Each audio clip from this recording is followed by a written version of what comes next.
Où avez-vous vu les pires conditions de détention en Europe? Dans plusieurs pays, nous avons vu des personnes qui n'avaient pas assez de place dans les cellules ou qui devaient partager un lit avec leurs codétenus.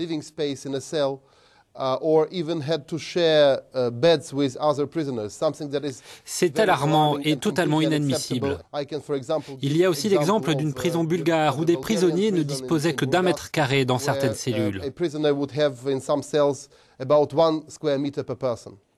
Pourquoi l'Europe ne peut-elle pas imposer une norme avec un minimum de mètres carrés par détenu, par exemple?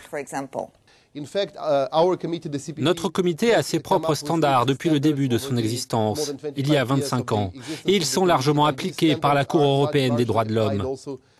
C'est 4 mètres carrés par personne quand plusieurs détenus sont dans une même cellule.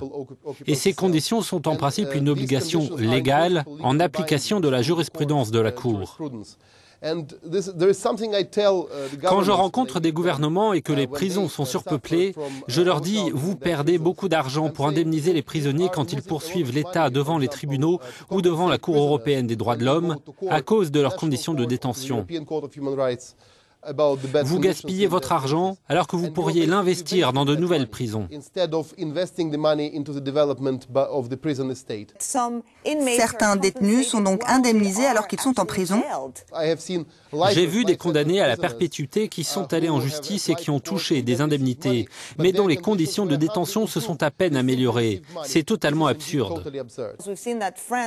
La France a un des taux de suicide les plus élevés en Europe. La moyenne se situe à 7,6 pour 10 000 détenus. La France est à 12,4. Pourquoi, à votre avis? Les détenus qui présentent un risque suicidaire devraient être placés dans des cellules anti-suicide en quelque sorte, sécurisées, qui n'ont pas d'endroit où se pendre, pas de coins pointus, etc.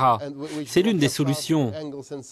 L'aide des professionnels médicaux est également importante, surtout pour ceux qui ont des troubles mentaux. Un soutien psychologique est fondamental. Dans notre reportage en France, nous avons rencontré la famille d'un détenu qui s'est suicidé avec des psychotropes alors qu'il n'en avait jamais consommé avant. Y a-t-il une prescription excessive de ces médicaments à des personnes qui n'en ont pas vraiment besoin? En prison, j'ai vu des médecins qui prescrivaient des quantités énormes de psychotropes, simplement pour que les gens restent calmes. Surtout quand les prisons sont surpeuplées, quand les conditions sont déplorables, etc. Cela a des conséquences durables sur les gens et ces conséquences sont terribles. Merci beaucoup pour cet éclairage.